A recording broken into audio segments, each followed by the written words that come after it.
It had just came back on the market for $130,000, and I was immediately drawn to it, not just because of this house, but what was behind it. So 9 months ago, I was able to close on the very house you see me in today. This 3-bed, 1.5 bath single family home is the largest investment I made to date. And today I'm going to tell you why and how I did it. Welcome back to High Standing University. My name is Quincy, aka Q2Go, your soon-to-be favorite smart dumb guy. My mission here is to help you improve your life mentally, physically, and financially.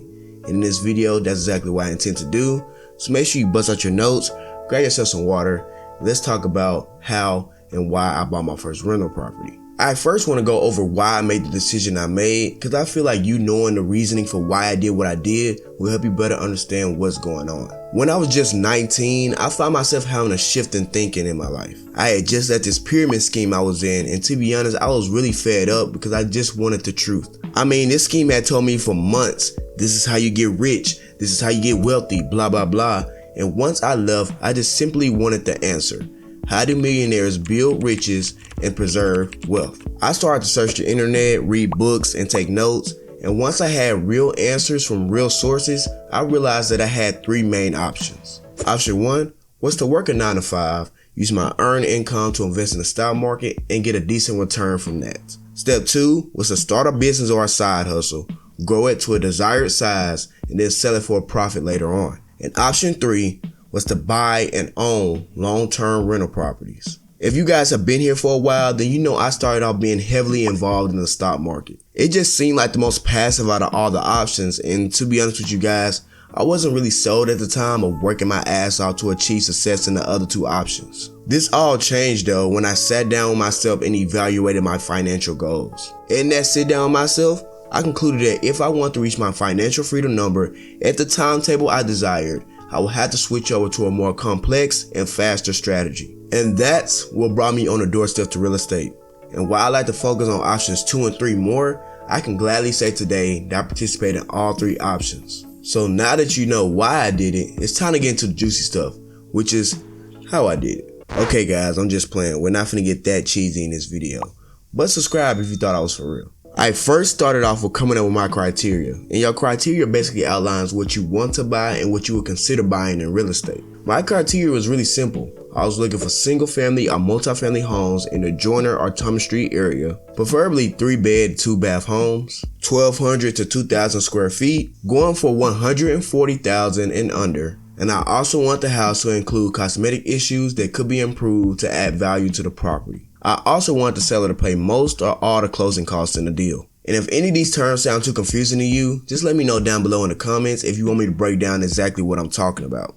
And while you're down there, don't forget to like and subscribe. After knowing what criteria I wanted in a property, I then proceeded to gather my team. Any investor needs a team that will help him get the job done easier. And to be honest, the ease of the process is directly indicated by the teammates you pick on your team. As I seen it, there are 3 different professions that I needed on my team to suit my needs. 1, I needed a real estate agent that would keep an eye on the market while I worked my full-time job. 2, I needed a trusted loan officer that would not only make the process easier, but will also have my best interests in heart. And number 3, I needed a handyman that was not only reliable, but a little cheap if you know what I'm saying. Luckily, I was able to get all 3 due to some very deep research, and after I gathered my team, it was time to start home shopping. By the way, I was doing all this illegally because I was still 20 at the time, and in the state of Mississippi, you cannot purchase a property until you're 21.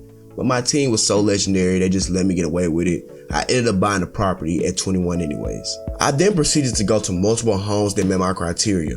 I wrote offers on like 7 different homes, but me being an investor and me wanting a good deal, you can kind of see why they all got rejected. Even so, I stayed persistent until I came across this home that you see me in now. It had just came back on the market for $130,000, and I was immediately drawn to it not just because of this house, but what was behind it. This property not only came with a 1,600 square foot single family house that cash flows by itself, but it also contains behind it a 900 square foot storage space that can be converted into a studio apartment. This made my eyes turn green. And since the numbers worked at listing price, I just submitted my offer at listing price with the seller paying 85% of my closing costs. My offer was of course accepted, and I went forward with getting my loan finalized. My down payment was only 3% of $130,000, which means my down payment was around $3,900, and due to the fact that I had to pay a little bit of my closing costs, my cash to close on the property was around $4,740. This means I was given a fixed loan of $126,100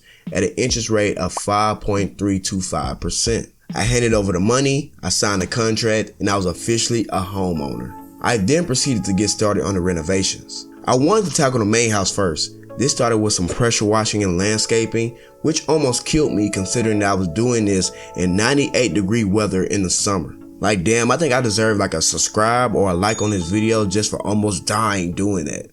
Don't you think so? No?